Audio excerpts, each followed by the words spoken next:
د قربانۍ د حلالولو صحیح سنت طریقه هغه د عزتمندو چې کله سړی منځو کې کور ته راشي نو مال به راولي او چاړه به ختیره کړي. دا سنت طریقه د نبي صلی الله علیه وسلم په دې باندې امر کړی دی. د هغې نه بعد مال کاغه ګډ وي بزه وي غوا غویاوي وغیره هغه به راڅملی په چپ طرف باندې او مخ به قبلې ته کړي. افضل دا چې مخې قبلې ته کړي. د هغې نه بعد بیا به په هغې باندې ووایي بسم الله والله اکبر اللهم ان هذا منك ولك. نو دا دعا به ووایي خاص د الله نوم باندې هغه الله چې هغه ډېر لوی دی او یا الله پاکه ان هذا منك دا ستا د طرف نه یو رزق مونږ ته دا کوم مال چې حلالوم ولک او خاص ستا دپاره م حلال کړه د بل چا دپاره م نه دی حلال کړی. که چېرته دا ورسره ویلی نشي اللهم ان هذا منك ولک صرف دا ووایي دا هم کافي ده او دا ضروري ده چې دومره ووایي بسم الله والله اکبر دا ووایي. د دې سره دویمه مهمه خبره دا هم زده کول پکار دی عزتمندو قرباني دا مونږ کوو د څه دپاره کوو؟ دا چې مونږ کوو خاص د لوی الله دپاره کوو. دا بسم الله هم چې وي او بیا چې وي چې الله پاکه دا خاص ستا دپاره دی.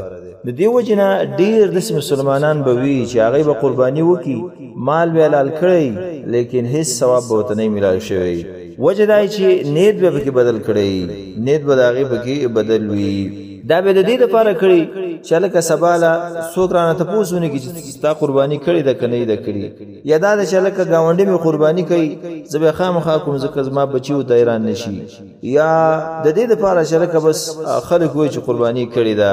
د داسې نیتونه چې پکې وو هېڅ فایده دې انسان ته نه ورکوي. دا وجه ده چې الله جل جلاله فرمایي لن ینال الله لحومها ولا دماؤها ولکن یناله التقوى منکم.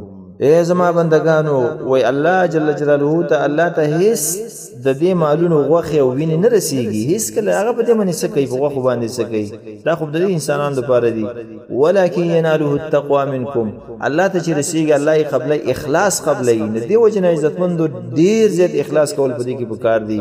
بس دا به سړی عقیده ولري او دا به وایي چې الله پاکه دا قرباني خالص ستا د وجې نه کوم ستا امر دی او دا عظیم عمل دی دا کوم.